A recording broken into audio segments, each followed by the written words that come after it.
Good afternoon, I'm Chen Ankai from Team Taiwan, and today I'll be recording topic number 6, tensile power. So the problem wants us to investigate the structural limits and the stability of such a power. And we have to build a structure like this. So we define the first layer on the ground, the first layer, and we count it from up over here. So the key question for this problem is first, the height limit of this tower, and second, the key factor that causes it to collapse, and third, how we change it with other geometries. Here's my outline. First, the observations. So we have 3 different kinds of tennis balls, and these are the structural limits that we have to do. So for the oldest ball, we build a 9 layer of towers, and the green ball, which mainly we do it for experiments, the maximum height is 6 layers. And for the newest ball, we only can build 2 layers.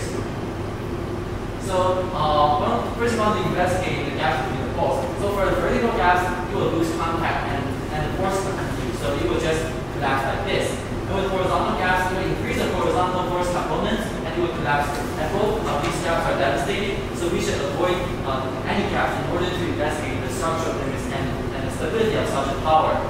So our method is to use a cylindrical scaffold and we squeeze it to minimize the gaps. So first, and I wanted to discuss the point of failure. So what the situation does the tower start to collapse? So we can see in the slow motion video that the top thing slips and the middle layer over here pure rollings. And as you can see in our videos, we try to poke it from the top and the bottom, and we can all see that the top thing starts to slip and the second thing over here pure rolls. So we could know that the top thing is the weakest thing in a tennis ball structure. And I will start modeling with the rigid body model. So here is the force of the 2-layer tower. So in order to reach the stability, we have to, the forces and the torque acting on this tower needs to be 0. And we can simply write out the formula and calculate this way. So we want to extend it to n-layer tower. So first we look at the top 2 layers, and so there are the normal force acting on the spring ball over here, and the friction must be perpendicular to the normal force over here. And so this is another view. And due to the tetrahedron and the symmetry of the tower over here, the xy components of this tower cannot exist. So the symmetry can determine the direction of the friction on the top layer tower. However, for middle layer tower, we can see that due to the symmetry, no longer masses, as you can see over here. So we have to so 2 components of the friction here coexist. And it will make the calculation more harder. So we have to, but it is very hard to calculate this way. And as you can see, there are 7 unknowns in the equation in the middle layers.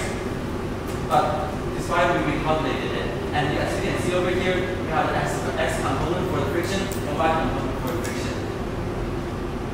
And we extend it to n layer of towers. So when I'm calculating this, the unknowns in the top layers will cancel out, and solution for the top n-2 layers won't change. So we can get the solution for the 7 unknowns. And we have the force distribution along all the tensile structure.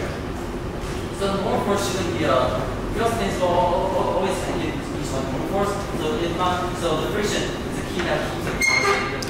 So we calculated the coefficient of friction for each layer in our rigid body model. And here is the graph over here. As I stated before, that the top n-2 tower, the coefficient of friction are fixed. And for the bottom layers, it decreases or increases to a certain amount. But as I stated before, that the top layer doesn't change. It is 1.41, which is root 2 over here. But so it slips most easily, which is the same, which we will see in the observation that the top link is the weakest thing.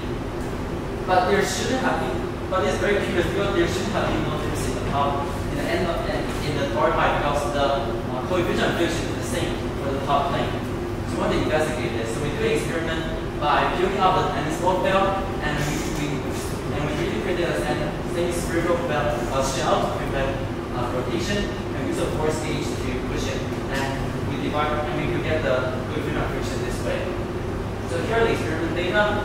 So the y-axis is the coefficient of friction, and then x-axis is the pressure negativity. And we divided the ball mass so we can use it for any tennis ball. And first you can see that there's a decreased trend in our coefficient of friction. And the new balls, and okay, so the red line over here is the normal force that is acting on the top the exact normal force, we can see that the new wall decreases the requirement for 3-layer tower. And so we predict that it won't stand, as you can see over here. And we can see that green balls and old balls barely exceeds the required amount of 1.41, so it slips sometimes. Okay, so then we add some sandpaper to the top layer, which has a very big coefficient of friction. So now the required coefficient of friction reduces to this amount, which we can relatively predict. So the weakest thing becomes the middle layer structure over here. And now the 3-layer is not possible because it exceeds the required coefficient of friction. However, the 4-layer tower is still unbuildable. Then we move on to our stability analysis. So in your mind, there should be a potential. Well, so in the tensile structure, the potential is over here. The structure will not collapse. So in your model, because the higher the layers go, the more forces it needs to be fulfilled in order to make the tower structure stable. However, in real case, there might be other factors that would distribute this potential structure, this potential over here, and the tensile tower will no longer be in the stable equilibrium state. So one to investigate these factors one by one. So first is the ball size. You can see that in our experiment, we selected some free balls and has a lower variance than unused free balls over here. However, in our experiment, we could build 6 layers for both towers, and for old balls, which would be built 9 layers. It has a bigger variance than our selected free balls. So we think that the ball size is only a minor factor. And next, we investigate the gaps between balls. We see there are no visible gaps, and the ball compresses with and next we consider the compression of the ball. And since the top layer is really thin and there is only little pressure applied on the top ball, so we concluded that the pressure shouldn't be a factor in causing the collapse. So this type of potential should be the correct idea for our tensile structure. Then we investigate using external disturbances. So there are vertical and horizontal. So there are 2 directions that we could push a tensile structure. You can see in the readings over here, it is more sensitive to horizontal disturbances. You can see in the data over here that the vertical pressure over here is over the number of magnitude bigger than the horizontal one. And we can see that it has a downward trend in our pressure. And so it is much more sensitive, and it is the thing that reaches 0 pressure. So it is a true key factor that causes the tensile structure to collapse. So we try to quantify how much horizontal push can we insert on the top ball in order to make it collapse. So if we add a force over here, which can be written as this, it will we can find out the force over here, and by giving a horizontal push, it would increase the friction force, and it would decrease the normal force over here. And we could, and using some approximation, because this alpha is very small, so we could do an approximation. So we calculated using our experimental data. The alpha required is this, and the coefficient of friction required for the tower is this, which is way higher than we expected. So the reason for this, first, the precision of force gauge is around the division, and second, the human bias, because we tend to pick the darkest ball in order to build a high layer structure tower. So this problem, we add sandpaper, and you can see now the height limit increases to 8 layers. So the reason for the difference is if you add sandpaper, it is much more easy to build an 8-layer tower. However, we only build a 9-layer tower using balls only twice. And another thing that if we added sandpaper over here on the balls, we cannot build a higher than 9-layer tower. So there must be another parameter that causes the tower to collapse, and we think it is the limit caused by the size difference of the ball. And then next I want to investigate other tower geometries. So the other tower geometries, we have 4 tensile per layer and 5 tensile per layer. So here are the results that I've given for horizontal push and vertical one. So you can see over here, for 4 and 5 layer tower, for 3 layer tower, you can insert this force like this. However, for the 4 and 5, 6 layers, it cannot stand. It cannot stand. And for the vertical force, the 5-layer per layer tower can still have the force around 3 passes of ball on top. However, for a 4-layer tower, it just cannot stand anymore. So the reason for this is because the three layer per tower structure all touches together, and it doesn't deform under uneven pushing, as you can see over here. It doesn't deform. However, for a 5-layer structure and 4-layer for the 5-layer structure, they no more kisses, and it is going to deform under uneven forces, and it will collapse. So the height limit for a 3-layer tower can go to 6 layers, and 3-layer, and for 4 and 5 can only go for 3 layers. So here are the conclusions that I've written out for all the key factors. So in order to reach the standard structure, we built a rigid body model in order to quantify our data and to quantify our data. And we have experimentally proven that for the 3 and 5-layer tower, for the 2-layer tower, the friction coefficient needed is bigger than 0.32. For a 3 and 5-layer tower, the coefficient of friction needs to be bigger than 1.41, which is currently over here.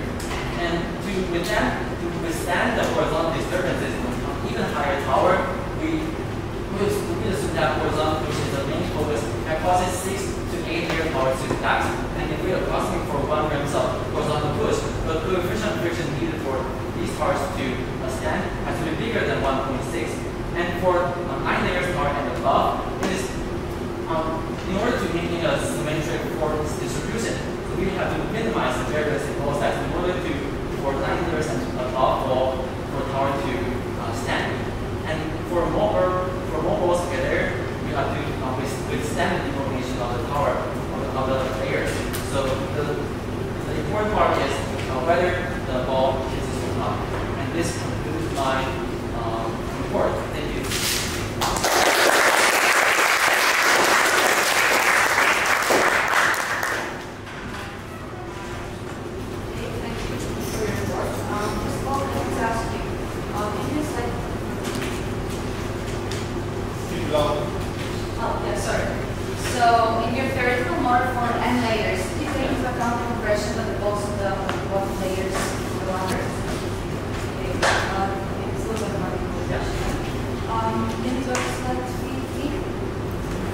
Okay, so the friction coefficient square is calculated experimentally or how do you calculate?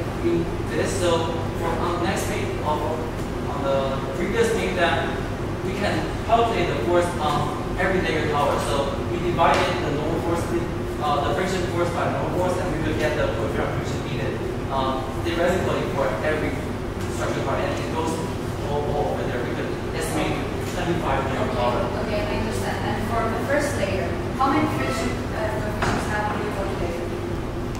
For the first layer. First layer? Oh, so it is the coefficient between the ground. So for the first layer, we have taken into account the friction coefficient between only ground, not the ball of the ball from the second layer. Yeah. Also, slide 18. Yeah, 18. Did you calculate the sampling of friction coefficient? Is that yeah. So we can discuss the data on page 39. And did you only put in the contact points? Contact points? Yes. Was that? Center radius around 9. So what do you argue? Oh, I see. Okay, so, and it's only on the contact points. And it's only on the contact points. Yeah, sure. Okay. It was like that. So you say historical IELTS accuracy is very like what other factors? So other factors would be the ball sizes and the gaps in the compression. And obviously these are all my factors.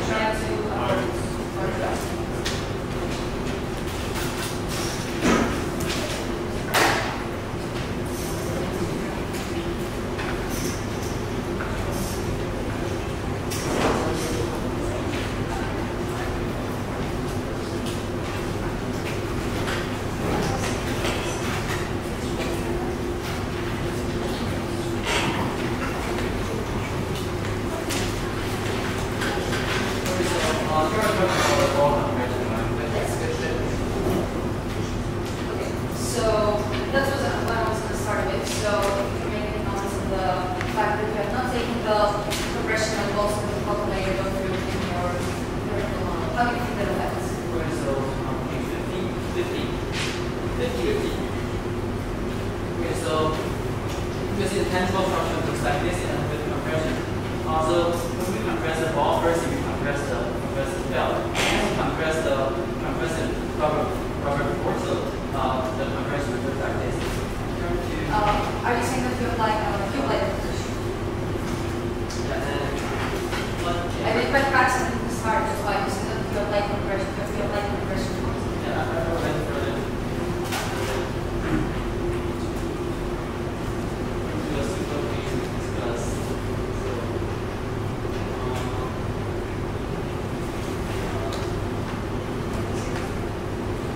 Okay, if you can find that, we move on to the next part of discussion. So,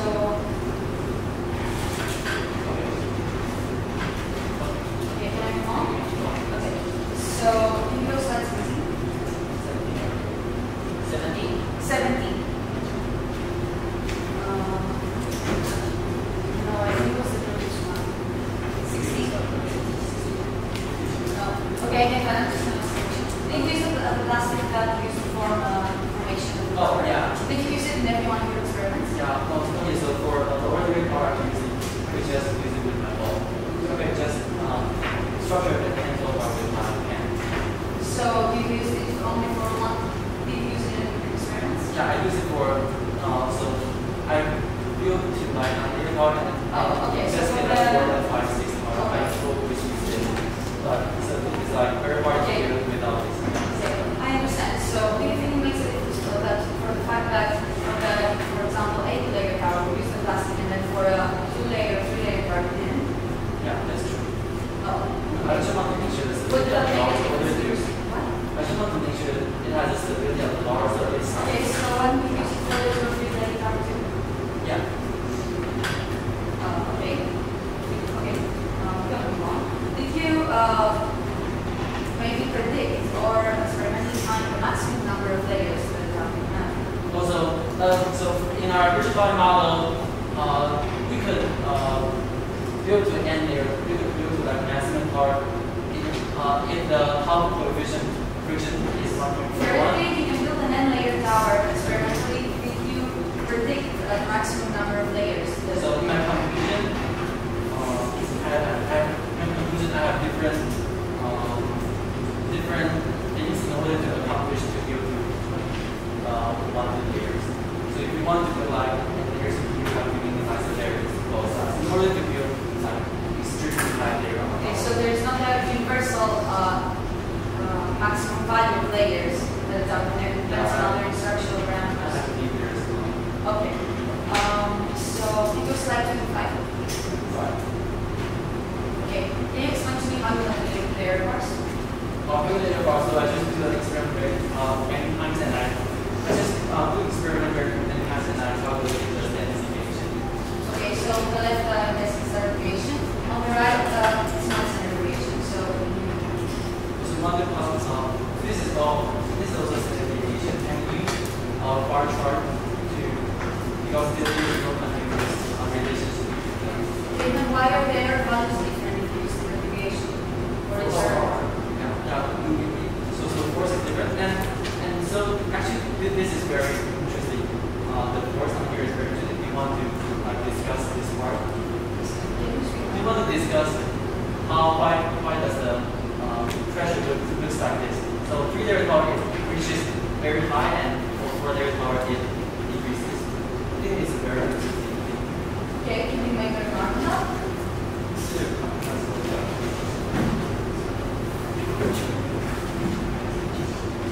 Okay, if you take some time to just move on to the next point if you're okay with that. So Okay, actually, so the fact that we have different, we are going to put the fact that we have application, the graph application, the error bars. yeah. So talking about error bars, so we measure like forces differently, so they will have different error bars. Yes. Yeah, so the reason for this is because so the tennis ball has a smooth tail on here, Yes. so it will have a deform formation. So for 4-layer structure part, if you come to press it, the belt will start to deform before it starts to slip, and it will cause horizontal cap power and it will collapse. So the reason that you have to know specific forces. Yeah. Okay. Also, did you experiment with different building methods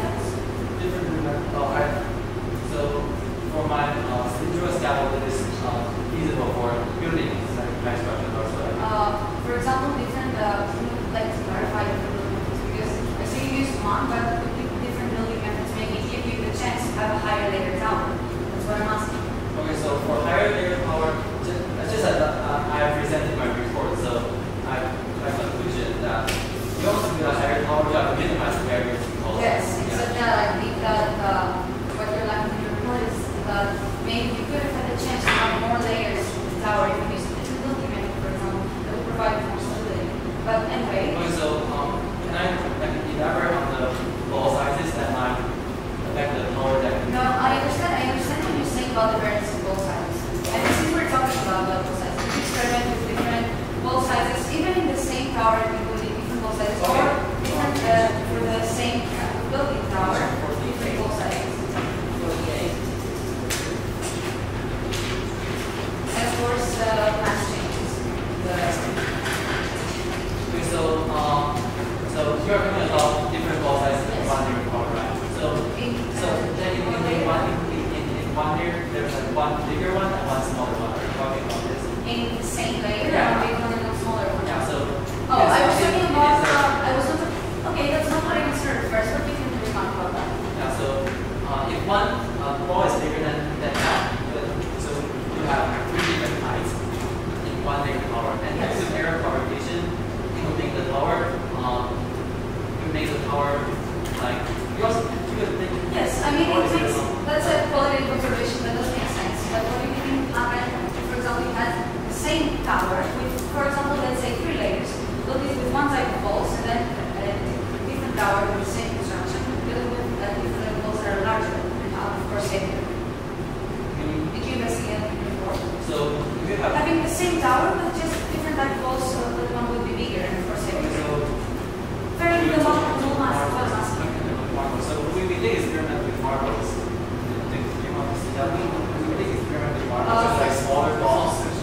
Okay, well, but I don't think that's truly relevant because the friction coefficient is very different. Yeah, it's very different. So Yeah, I was talking about tennis balls, but yeah, okay, so tennis ball is a ball that has high coefficient, which is Yes. bigger than one, and I think it's due to a bumpy surface on the tennis ball, so that can exert, so you can exceed the coefficient friction needed to make the part stand. So yeah, so I didn't investigate the bigger ball, so okay. because we may have okay. I understand. So you didn't use it.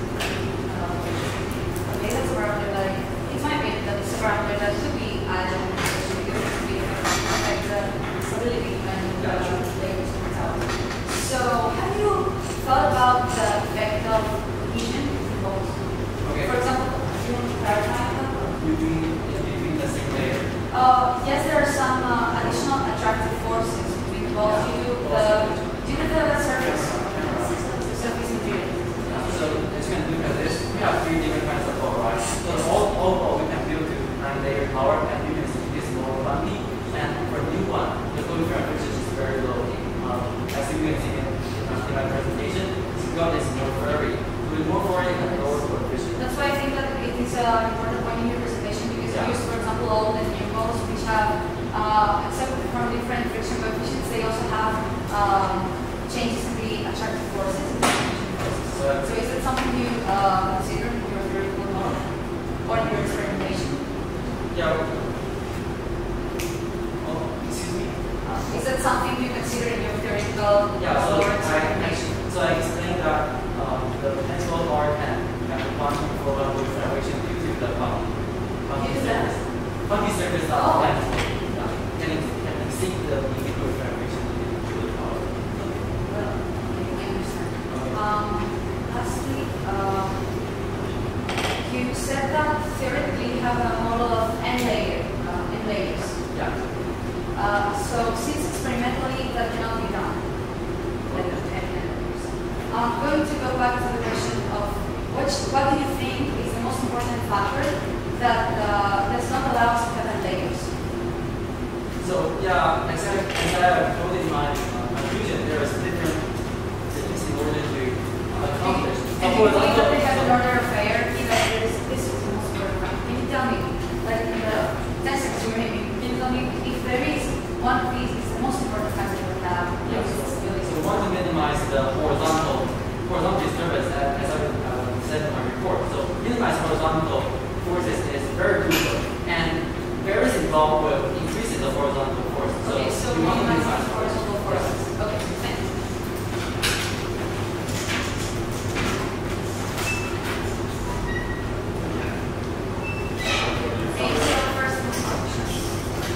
First of all, thanks.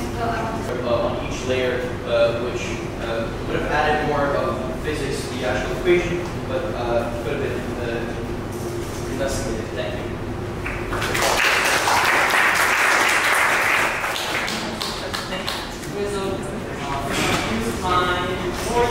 First, in my rigid body model, I did consider every forces acting on each ball, and I derived the needed coefficient of friction needed for every layers of balls. And I account for every, but I'm unable to account for the verdiness and the things that the ball of bumpiness in my rigid body model. So I experimentally verified each parameters that might affect the stability and the structural limits of tennis ball tower. And so first I wanted to in our discussion, first we discussed about tennis ball compression, and tennis ball are just two light and drum compress each other significantly. And as you can see over here in my experiment, the compression is around the red line over here, which is like it doesn't even compress a tiny bit. So we think that the compression is negligible because the top layer is where the tensile structure started to collapse. So for the second point, the tensile bar are so all equal and the top statement only refers to tennis ball. So further discussion on size and all this is for this reason irrelevant. And thirdly, the rigid model doesn't have a theoretical limit, so we discuss other parameters to find experimental limit. The higher the power, the more unstable the equilibrium, and more difficult, which is hard to construct. So my conclusion, I listed out all the factors in this problem that is crucial to build. If you want to build like 3 or you don't want to build like 7 layer, you just have to withstand like horizontal disturbances. And if you want to build like higher layer power, you just need to minimize the variance in ball size to build like higher power. So this concludes my report. Thank you.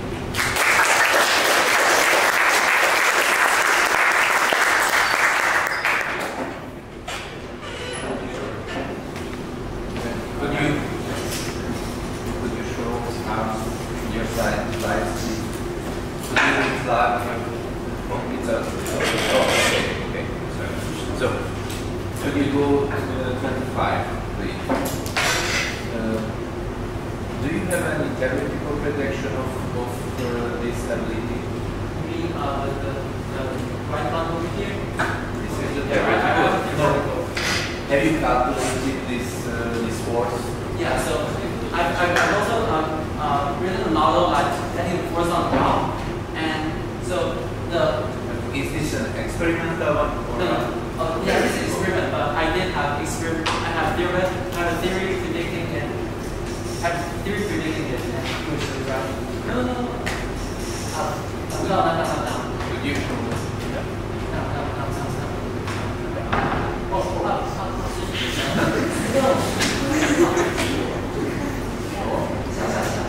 But this was not the part of your presentation.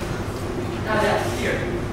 Yeah, this is when I added a force on top of my rigid body model and I calculated it. So you can see over here that the end layer power is pretty close to my prediction. And if I add, so this is what I wanted to show to my prediction. So gas form over here, you can see that it is constant. Thank you. You didn't change the surface, so there is one static coefficient, which was the real value of that coefficient. You mean the coefficient to be tensor? Can you show me the graph that you show many values of coefficients as the layers grows? Yeah. Why you use many coefficients? Because the coefficient of friction is only one. So here is the maximum coefficient of friction needed to construct the power. So the 0.79 do because it is important. No. May I answer? Okay. So this is the theoretical prediction for the minimum friction coefficient required for the telescope tower to stand and for the bottom layer to not stand. So we chose a surface that has a higher coefficient of friction than this. So this is the minimum required coefficient of friction. Would you measure that coefficient? Yeah, so if my telescope can exceed this friction, it can exceed all this friction. It can be bigger than 1.41, then other bulb is bigger than 1.41. So we just need to consider that the top layer has to maintain that value in order to keep the torque constant. If the torque is symmetric, then it will have to be constant. Okay, I'd like to ask you whether your theoretical prediction is the based on the assumption that there are no gaps between the walls. Yes. Well, I also have a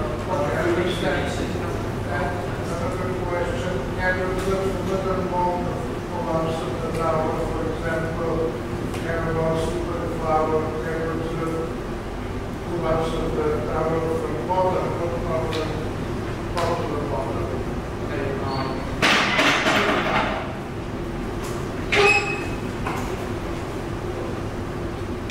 Actually, okay, so there are sometimes if there are gaps, so I can squeeze it big enough in my scaffold, there might be gaps under it. So if I push it vertically, it might break on top. Okay, I understand if you push there, then you will more gaps, but can you observe gaps in the tower, additional push between the balls from different layers? So we try to minimize the gas, but yeah, in my experiment, you are able to see some gas in the tower. If it is still stable, there might be some spike. Yes. Yes, when I say the balls are like with water. How to change the maximum height of the tower and why? How to choose the maximum height of the tower? If balls are filled with water, Are filled with water? yes, that affects the maximum height. Then you would basically change the mass and you would have a more horizontal push. So you would like deform more and have a more unsymmetric force. I'd like to answer that question. I have talked about the physics of a simple basic tower. After that, I have introduced a theory for a more complex equation system, which we can use to calculate the parameters of higher level towers. Then, after that, I have made measurements for friction and stability. After that, we have compared this with our theories, and then we made a few more extra measurements, and we have also looked into other cases that are asked by the problem. And thank you for your attention.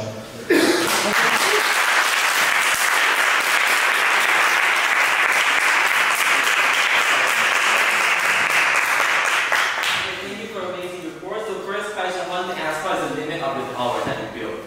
The limit of layers that you built? Alright, so the limit of the towers that I have built is actually, I have only built the towers that are,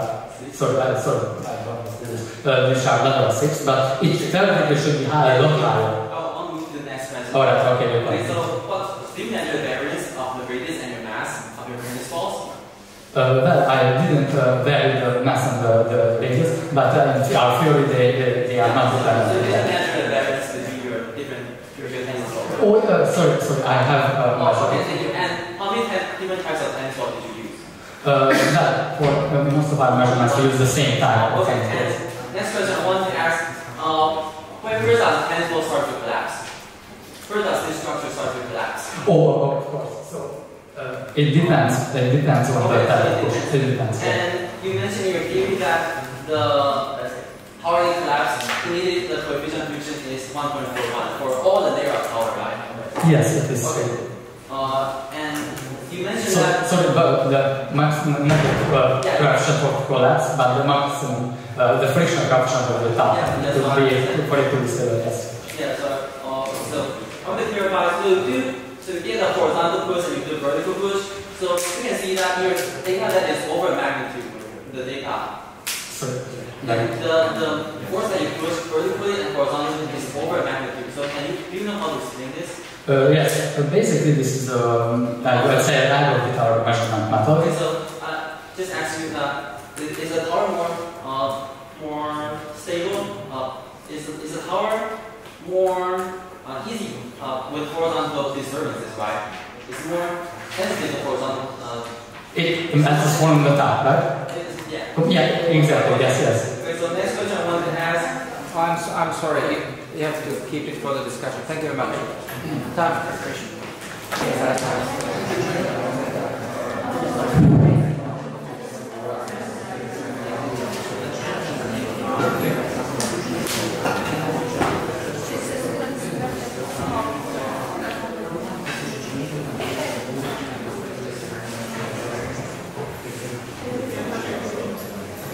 Okay, ready? Please start.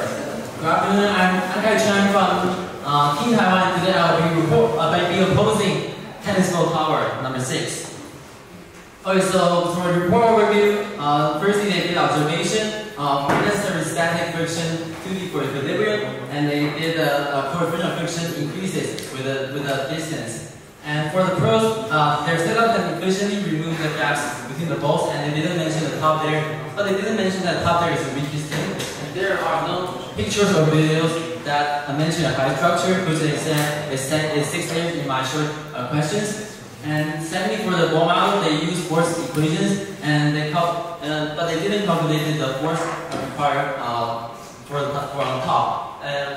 And for the pros, they did mention that the coefficient of friction needed is 1.41, but the cons is they didn't mention the required coefficient on top of the 3 layers is the same, and they didn't find the recursive relationship for n-layer tower, which I mentioned later in the discussion. And then they did an experiment on top force, which is a vertical one, and they did a static friction and a compressive force graph. And they found the maximum value, which the vertical force is on the 3-layer tower. And we think that they analyzed the stability of the top by applying vertical force, but they didn't mention the ball variance and the mass. And they didn't explain why the stability when force vertically that would decrease with the tower layer. And therefore they exerted sliding force to the tennis ball tower. And they find the maximum value, and the deviation is because the position is not straight. Okay, so the pros is that they did horizontal disturbance, so we think that the horizontal disturbance is why the tennis ball structure cannot be stacked to like infinite layer of tower, because you mentioned in your report that any tower needed a 1.41 coefficient to be built, right? So there shouldn't be no limit to this tower structure.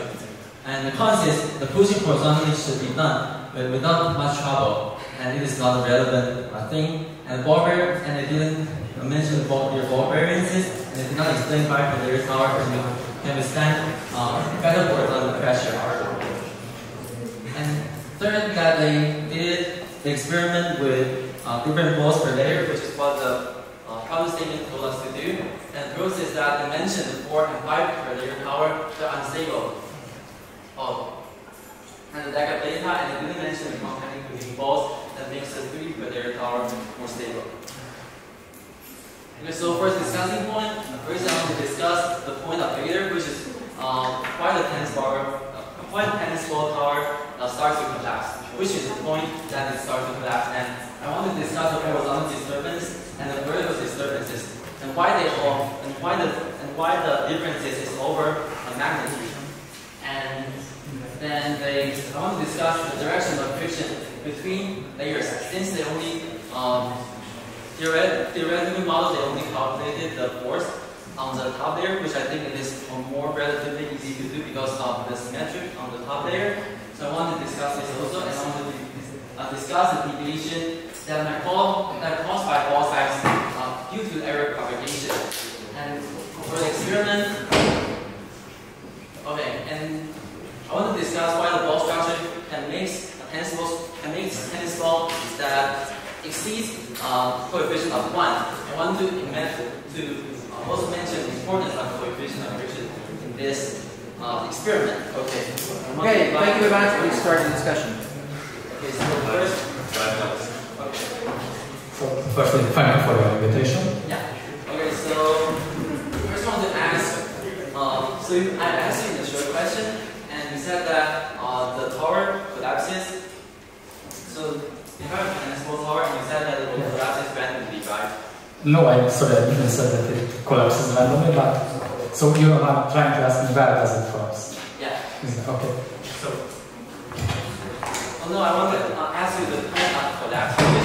Where does the structure start to break? I mean, like what force or what point? Yeah, I want to answer which layer. Like the top layer or the bottom? Yes. So, as you can see here, I have calculated it for these towers that I put up. So first, this tower where the distance is 0 and there are 2 levels. If the friction coefficient is low enough, it collapses at the bottom. Then this one collapses at that layer, and this one also. So have you calculated the coefficient of friction needed for the tower over here?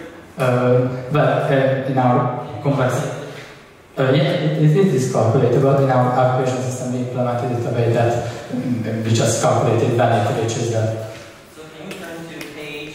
Of course. 12. 12. Page 12. I think that you mentioned that. No.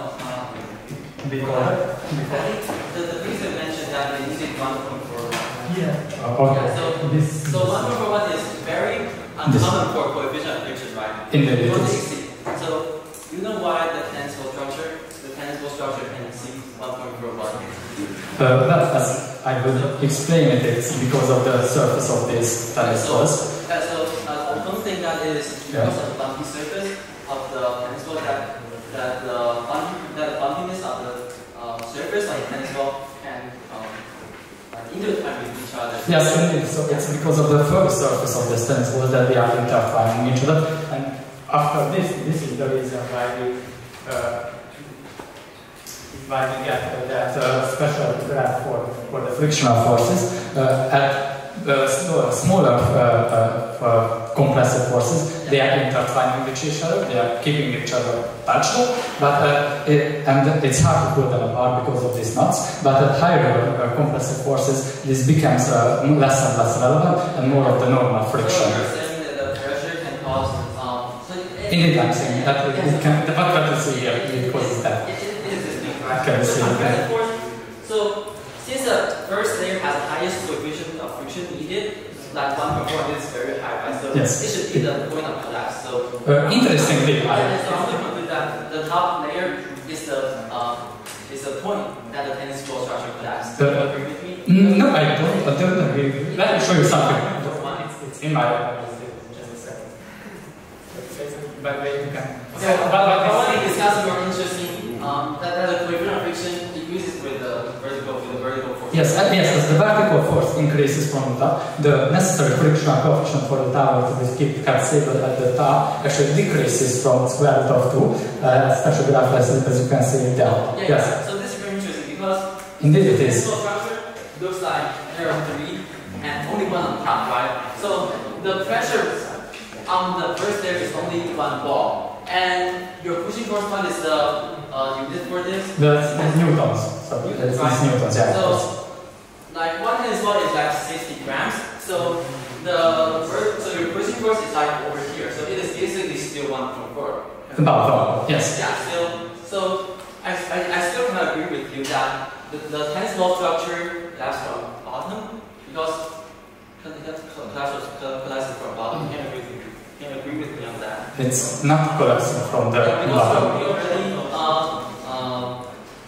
said that tensile structure can have a coefficient of 1.1 due to the bumpy surface, right? Indeed, it can have that, yes. So if you can stand the first power not practical so the whole tower can withstand 1.41. Well, not the whole. So maybe the bottom of the tower is unable to withstand, but the top can definitely withstand because of the compressive force to frictional coefficients relationships. So for the first discussion, we think think that the point of failure, which is flowing from the first structure and it's flowing from the first layer of the tensile structure. And I think you did horizontal pushes and vertical one, right? Yes, I did. The horizontal one. Then first going to the vertical one to discuss one more characteristic about tensile. Going to the vertical one. The vertical push, right? Vertical push is 19. 19, yeah. Okay. This one. Yeah, so you can see that 2 is very small, right? And 3 is boom. And 4 and 5 is so you know how to explain this? Well, simply it's because we make these measurements on a character surface. No. I mean, it's measurements, but basically the two-level tower is really dependent on the surface it is on. You did this experiment? The higher level tower collapse? No, I mean the vertical experiment. Do you have a video? Yes. Okay, so let's look at this video and you can see that. Oh, okay, you can see that. Okay, start the video. You can see that when you give a vertical force, you can see that there's gaps starting to form. So here the vertical force starts, and what we see is that it increases, no gaps. And you can see gaps starting to form. Okay, so okay, yeah. It's not here. Okay, I want to discuss another thing. No. So can you turn the tensile? You can feel that there's this soft belt up here, right? Obviously. Yes. There's a soft belt. So it could. So there's a slipping, and so you know the slipping between the balls. But we think that the gap form doesn't because of slipping. It is because the smooth belt over here starts to like deforms. So it will form the gap over here. Yes, so but indeed it forms the gaps. But what we have measured is the maximum force that it can be sent, and when the gaps are formed, the maximum force is that they can withstand gets lower. Yeah. So it that's one shows the maximum forces. But that the gas form can lead to bigger horizontal disturbance to the tower. The bigger horizontal component will like if you put it for both apart from each other, it can withstand less force. It's true. It's definitely back to page 19. So it is because that the gaps are formed, the horizontal component of the force becomes bigger, so the 4 and 5 power decreases. Yeah, so this is how that's why I have introduced the kind of construction error variable, which is, I would say, is increasing as the you can go on. Discuss the horizontal pressure. Horizontal. Okay. Could you tell me what's horizontal? Yeah. No, sorry. The previous one, so you can see that the value over here is relatively small. Yeah, here. So this is a true thing that causes the tensile car to collapse. That's the horizontal. It's a true reason because if you think that this car collapses due to the big vertical push, but the only vertical push that's pushing power is the top wall, which is 60 grams, right? So it is not logical. So the thing that causes the stability of the power must be the horizontal push. So here, are you talking about these measurements? Yeah. So can you agree with me that horizontal push is the thing that causes the well, I mean, obviously the tower is pushed from above and the walls will push apart from each other horizontally as well. But the main force that we are acting from the outside is the push from above. I can agree that there is horizontal forces and they cause it. But since you can only build your tower with 6 layers, right? So sorry, I can build it for higher layers, but that was the amount of walls they had and measurements. That's the reason for that. I want to disappoint the reason that you can only build a 6 layer of no, so you should be able to build higher towers. Oh, you should be, because it is 1.41 for every tower. Okay. And on the top. Yeah. So we think that the variance involved is a key factor, and you can use an error propagation, which means that you can imagine that the tower sits on a plane and goes on top, right? So if you have a variance in one layer, that is a slight radius and mass, slight variance in radius, it will cause uneven surface, right? Like uneven surface. Yeah. So if one model is this and the other is a little bit bigger, so it will cause a just to okay, yeah, I understand. Yeah, so indeed it can increase, but as I've said for our measurements and theory, we kind of could neglect that. Yeah. So the incline of the plane will cause horizontal pressure, which is more sensitive to tangible particle experiments. Okay, great. Thank you very much. Time's up.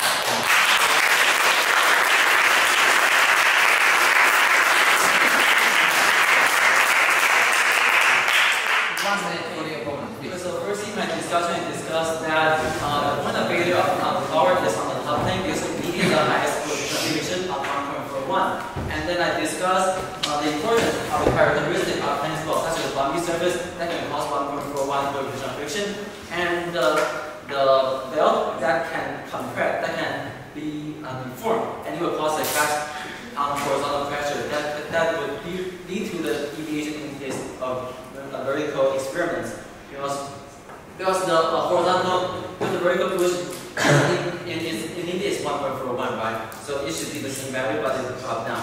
And I also discussed the variance in balls will cause horizontal push, which is more sensitive in this data. And I could explain why the report can only build a tower to number 6 layer of tower this way.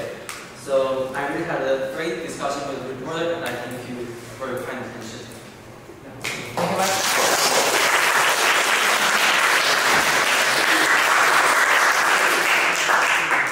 Questions from the review? So for report view, experimentally verify if your liquid is Newtonian or non-Newtonian. I believe that my literature has said that construct is a Newtonian liquid. So I believe that the construct I use is also Newtonian. Yeah, okay. So for the second question, could you find the maximum load per unit length for a given angular velocity? The maximum load for a given angular velocity. Yeah, so for experiment method that you use a tree to put on. How do I find it? Yeah. Oh, basically what I do is that I put the log of sum away, and then I will start to decrease the angular velocity until I see that drops form on the log. So that load would be the maximum value. Yes. So do you think that the angular velocity you say that amount of is the maximum velocity that needed to state that amount? Yes. Because I decrease that velocity very slowly. So once I hit the part where the drops start forming, I know that that will work. Okay. And also in your discussion you mentioned that different surfaces that will cause different adhesion and it will cause different right? Yeah, because on the rod, the adhesion forces between body and wood are higher. So the velocity we rotate the rod has to be slower rather than metal. That's what I understand. And so how do you think you put some spikes on there? So would it increase adhesion or put a spike on there? How do you think it's like change the shape of the rod. Yeah. So I believe that, like for example, if I had like a spike here or something, this would basically cause some fluid here to be pushed like along with this, and this will actually increase the velocity of the fluid, and it will also allow the fluid to like adhere to this surface. So this will increase the maximum fluid. Oh, so you think it will increase the maximum fluid? Okay, so how do you think they will? For example, you know that. How do you think it will increase or decrease the laser? Sitting on there. Can you repeat the question, please? Do you think that when I add some spikes on the block, would it increase the maximum load or it would decrease it? Velocity or? Oh, okay. Never mind. I want to clarify one question.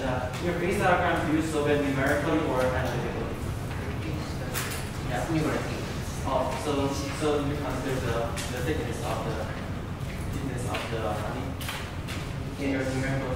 So you experimentally find that and you put it into the phase diagram. As in find the thickness, like because on my phase diagram on the y-axis is the thickness, as I experimentally find that. Oh, okay. Okay, thank you very much. Now for the question of the reviewer, and please the opponent and the reviewers are your name on the board. And yeah, okay. Power position. So they discuss different liquids and temperature and the teaching forces with mature and quantifying liquid, and they also discuss the inclination into and how to affect it. So first, we think the opponent has improved, but we think that temperature should not change too much for practical purposes, and And he didn't mention notice the lack of data near high school for the graph, and it's hard to discuss on the data points. She does hard to discuss on the data points. Okay, next page. And for the key discussion, I want to discuss about the raw adhesion. And one of the things that material affects the slip condition. And the first thing, there is no slip condition that holds. So the reviewer thinks that no slip condition will hold, but the surfaces are not smooth and could be porous and leading to a different amount of honey that stays on the rock. And we also think that by adding spice to the rock, it may affect the shear force, which is a cohesion force that would save the honey back out. So we actually think that by adding spice to the rock, the amount of honey will decrease due to that shear force. Okay, and next page. Then we also discussed about quantified liquid. And for the reviewer think that only honey with water should change the viscosity and change the saving quantity. Okay, next. And to discuss Koenig and Top, opponent asked how they go with that would affect this effect, and reviewer think that the reviewer is correct, and it would lead to unsteady state because it would cause the rings of the honey, and it would increase the centrifugal force that acts on the honey, which would decrease the amount of viscous liquid on the rock. And our question is the missed point is they didn't consider the difference with the initial velocity and the maximum load, which I think that if I consider the honey is dropping down and is stable up, the velocity will be smaller than the omega which they have tested. And this is another thing that this problem should have discussed.